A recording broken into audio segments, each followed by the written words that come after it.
হঠাৎ চড়া মুরগির দাম কয়েকদিনের ব্যবধানে ৩০ থেকে ৫০ টাকা বেড়ে সোনালী মুরগি বিক্রি হচ্ছে ২৮০ থেকে ৩২০ টাকা কেজি দরে, আর ২০ টাকা বেড়ে ব্রয়লার মুরগি বিক্রি হচ্ছে ২১০ টাকায়।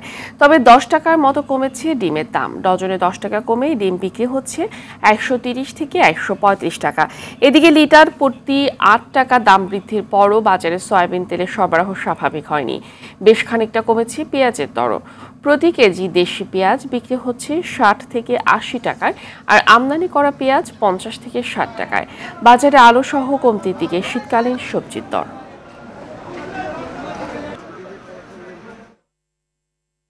দর্শক, এই মুহূর্তে রাজধানী কারওয়ান বাজারে আছেন আমাদের সহকর্মী সেলিম মালিক, সরাসরি যুক্ত হচ্ছেন তিনি।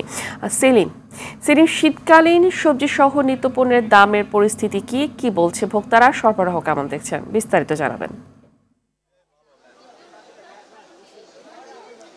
বছর শেষের খুশি নগদে হবে বেশি। নগদ পেমেন্টে নির্দিষ্ট ক্যাটাগরির কেনাকাটায় ৩০০ টাকা পর্যন্ত ক্যাশব্যাক। ফাহমিদা, শীতকালীন সবজির বাজারে আমি রয়েছি। এখানে কি আমরা দেখতে পাচ্ছি যে শীতের যে এই সময় যে সবজিগুলো হয়, ভরপুর সবজি রয়েছে এবং দামটাও কিন্তু বেশ খানিকটা কমেছে। কি পরিমাণ দাম কমেছে আমি না বলে আসলে সরাসরি ব্যবসার কাছে চলে যাচ্ছি। আপনি বলবেন যে শীতকালীন সবজির দাম কি পরিমাণ কমেছে এবং সরবরাহ কেমন? যে আলহামদুলিল্লাহ, মানে অন্যান্য সপ্তাহের তুলনায় এই সপ্তাহ মানে মোটামুটি অনেক কমছে। যেরকম আপনার হলো বর্তমানে সিম 40 থেকে মানে আপনার হলো 60-এর ভিতরে মানে অনেক কোয়ালিটি, আর হলো বেগুন 40 থেকে আপনার হলো এই 70-এর ভিতরে বিভিন্ন কোয়ালিটি, আর হলো শসা খিরাই 50 থেকে 60 টাকা কেজি, মূলা শালগম পেঁপে আপনার হলো 30 থেকে 35 টাকা কেজি। এগুলো মানে বেশিরভাগ পণ্যই মানে আপনার হলো 50-এর নিচে। ফুলকপি বাঁধাকপি এগুলো আপনার হলো 30 থেকে 35 টাকা পিস। মোটামুটি সবজির আমদানি প্রচুর থাকার কারণে আমাদের বেচা কিনা কম। মানে এই মিলে আমি আশাবাদী, যেরকম আপনার হলো যদি বৃষ্টি আর হলো ঘন কুয়াশা না হয় তাহলে মনে হয় যে আরও দীর্ঘ 2-3 সপ্তাহ এই মিলে চলতে পারে। জি ভাইয়া, ধন্যবাদ। ভামিদা, কয়েকদিন আগে কিন্তু আমরা দেখতে পেয়েছি আসলে অনেকে হতাশ হয়েছিলেন যে 50 টাকার নিচে সবজি নামছে না, তবে এখন আসার কথা যে 50 টাকার নিচে কিন্তু অধিকাংশ সবজি চলে এসছে।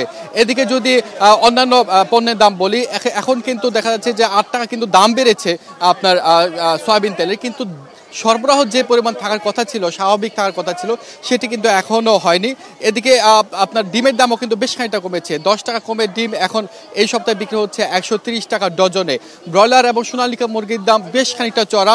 বিশেষ করে ব্রয়লার মুরগির দাম কিন্তু গত কয়েকদিনে 30 টাকা মতো বেড়ে আজকের বাজারে বিক্রি হচ্ছে 210 থেকে 220 টাকার মধ্যে, এবং সোনালিকা মুরগিও কিন্তু বেশ খানিকটা বলা যেতে চড়া। 50 টাকার মতো বেড়েছে সোনালিকা মুরগির দাম, 350 টাকা কিন্তু ছুঁয়েছে এই পণ্যটির। বছর শেষের খুশি নগদে হবে বেশি। নগদ পেমেন্টে নির্দিষ্ট ক্যাটাগরির কেনাকাটায় ৩০০ টাকা পর্যন্ত ক্যাশব্যাক। এদিকে গরু এবং খাসির মাংস দামও অনেক চড়া। গরুর মাংস গত কয়েকদিন আগেও যেটি আমরা দেখতে পাচ্ছি যে 720 থেকে 30 টাকা বিক্রি হতো, এই সপ্তাহে বিক্রি হচ্ছে 750 টাকা কেজি দরে। এছাড়া খাসির মাংস কিন্তু 1150 টাকা বিক্রি হতো, সেটি কিন্তু আজকে বিক্রি হচ্ছে 1200 টাকা কেজি দরে।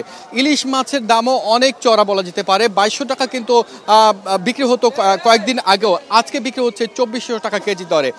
তবে আলু এবং পেঁয়াজের দাম যদি বলি, এইটির মধ্যে কিছুটা স্বস্তি ফিরে পাবেন ভোক্তারা, কারণ গত কয়েকদিনে আমরা দেখতে পাচ্ছি 30-40 টাকা মতো কমেছে এই পণ্যটি। আলু এবং পেঁয়াজ বিক্রি হচ্ছে 60 থেকে 80 টাকা কেজির মধ্যেই এই দুটি পণ্য বিক্রি হচ্ছে। তো ফাহমিদা, এই ছিল আমার কাছে এই সপ্তাহের বাজার দরে হালচাল। ধন্যবাদ আপনাকে।